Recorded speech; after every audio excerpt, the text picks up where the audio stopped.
જય સ્વામિનારાયણ. જય સ્વામિનારાયણ.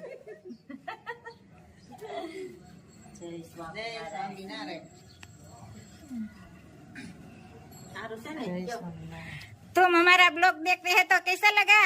अच्छा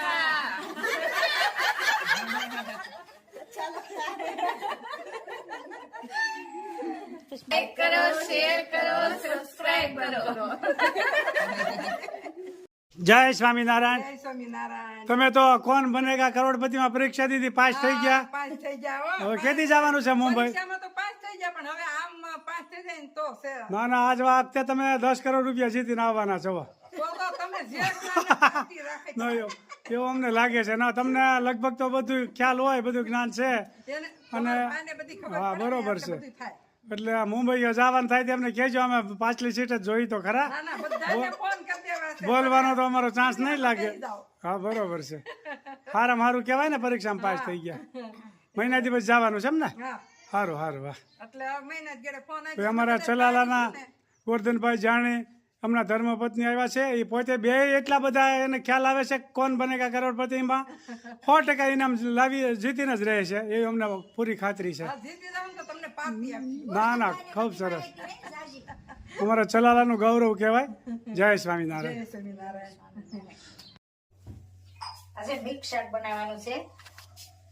આપણે તો રસોઈ જે હોય એ મૂકતા હોય. સરસ. રસોઈનું હોય એટલે કાંઈ રોજ તો નવું નવું ન હોય. હમણાં ક્યારેક ઢોકળાનું. શાક ઉત્સવ આપણે આવે છે નજીકમાં, હા આવતી 7 તારીખે જોરદાર શાક ઉત્સવ ચલાલામાં ભવ્ય શાક ઉત્સવ થઈ રહ્યો છે. તરવડાથી સંતો આવશે એટલે વધારશો શાક હા. ઉત્સવમાં. બાજરાના રોટલા ને આખા રીંગણાનું શાક. હા. અને આપણે જો આ શાક ઉત્સવ જેવું જ બનાવ્યું છે આજે. આજે જો ફ્લાવર છે, રીંગણા, વટાણા, તુવેર. હું તો ઊંધિયું શાક કહી શકાય. હા, મિક્સ શાક, ઊંધિયું શાક. અહીં તેલ પણ મૂકી દીધું છે. વઘાર પણ જોરદાર. ફોન કરી કરીને કહે છે કે તમે શાક વઘારો ને આયા સુગંધ આવે છે ને અમને ખાવાનું મન થઈ જશે. બધી બહેનોનો ખૂબ ખૂબ આભાર. બધી બહેનોને ખૂબ જ આપણા વિડીયા ગમે છે એ કોમેન્ટ હોય. રાઈ જીરું, મેથીનો પાવડર, પેલા દાણા હોય ને એ નાખવાના. વટાણા છે ને, વટાણા ની તુવેર. પછી વટાણા ને તુવેરનું ઊંધિયું શાક છે હો ભાઈ. યાર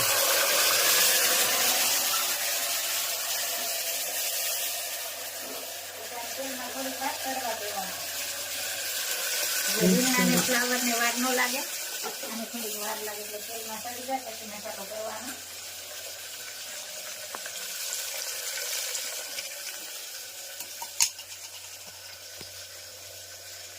નિમક,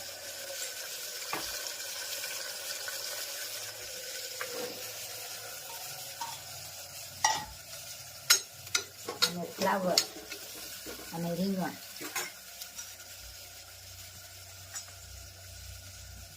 હળદર, ધાણા જીરું,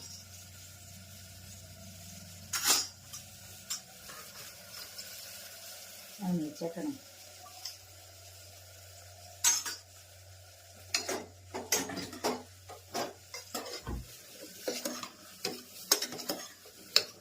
ઊંધિયા ટાઈપનું શાક ભાવતું હોય કોમેન્ટ કરજો.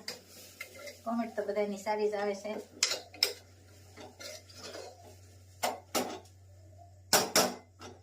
દાણા છે ને એટલે થોડુંક એવું જ પાણી નાખવાનું.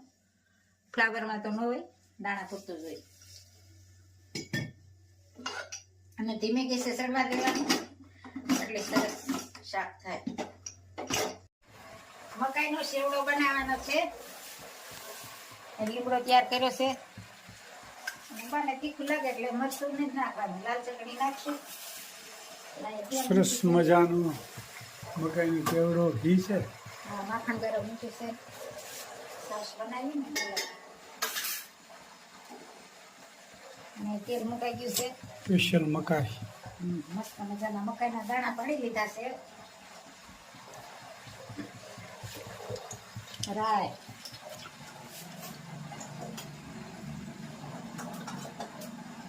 જીરું, મેથીનો પાવડર,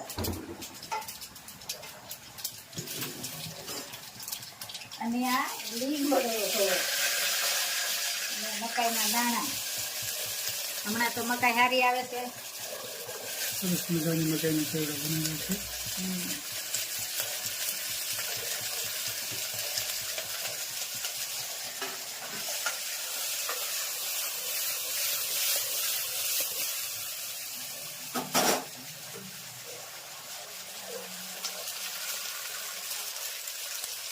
હળદર,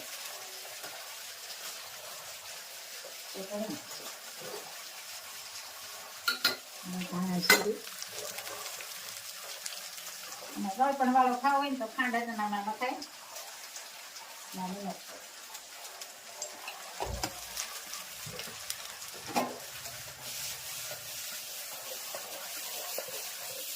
અને આમ થોડીક વાર ધીમી ગેસે ચડવા દેવાનો. પછી થોડુંક એવું પાણી નાખવાનું, પછી ઢક્કન બંધ કરવાનું, પછી ધીમે ગેસે 3-4 સીટી કરો એટલે મસ્ત મજાનું બફાઈ જાય. અને અહીંયા ઘી પણ ગરમ થાય છે, અને આછું પાણી જેવું થાય ત્યાં સુધી ગરમ કરવાનું.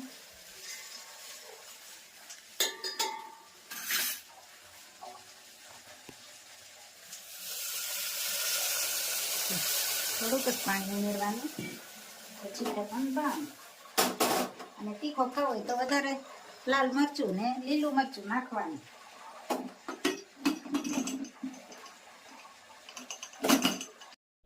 અદરે મોસારે સપનું આવ્યું, રામજી વનવાસ. ગુરુજી મારે જાવું છે રામની પાસ.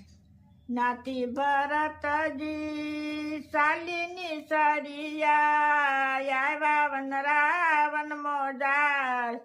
ગુરુજી મારે જાવું છે રામની પાસ.